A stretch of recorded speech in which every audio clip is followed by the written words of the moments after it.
उत्तर प्रदेश में सहारनपुर की handicraft industry से जुड़े लोग केंद्रीय वित्त मंत्री निर्मला सीतारमण के बजट से काफी उम्मीदें लगाए बैठे हैं। यहाँ के मैन्युफैक्चरर और ट्रेडर टैक्स में छूट और कच्चे माल की कीमतें कम करने के उपायों की मांग कर रहे हैं। वे सहारनपुर में कच्चे माल का हब बनाने पर भी जोर दे रहे हैं। रॉ मटेरियल की अवेलेबिलिटी के लिए हब नहीं है सहारनपुर में, और जिसकी वजह से वो महंगा है।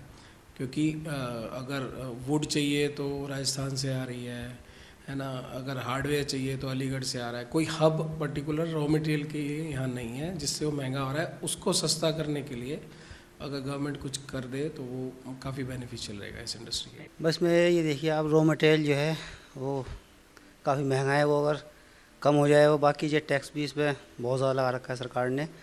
18% जीएसटी है, तो उसमें अगर टैक्स कम हो जाए तो जब भी हमें थोड़ी, क्योंकि इसमें जो है ना खर्चे ज़्यादा हो गए, आमदनी कम हो गई, सामान बहुत महंगा है सारा ही, और फिर उसके ऊपर टैक्स भी है, तो बचत जो है बहुत ना के बराबर ही हो गई।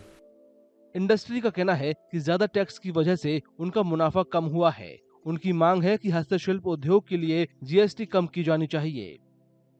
हम लोग जो रॉ वुड खरीद रहे हैं उसके ऊपर 18% है। अब हमारा कार्व वुड जो प्रोडक्ट तैयार हो जाता है उसके ऊपर 12% है।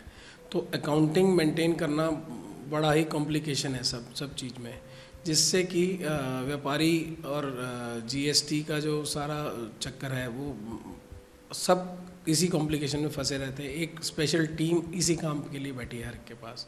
तो उसको कुछ अगर उसमें ढील मिल जाए या कोई सॉल्यूशन आ जाए तो हम सब के लिए अच्छा हो जाएगा। केंद्रीय वित्त मंत्री निर्मला सीतारमण को अपना 7वां बजट पेश करना है। सभी उद्योग बजट से उम्मीदें लगाए हुए हैं।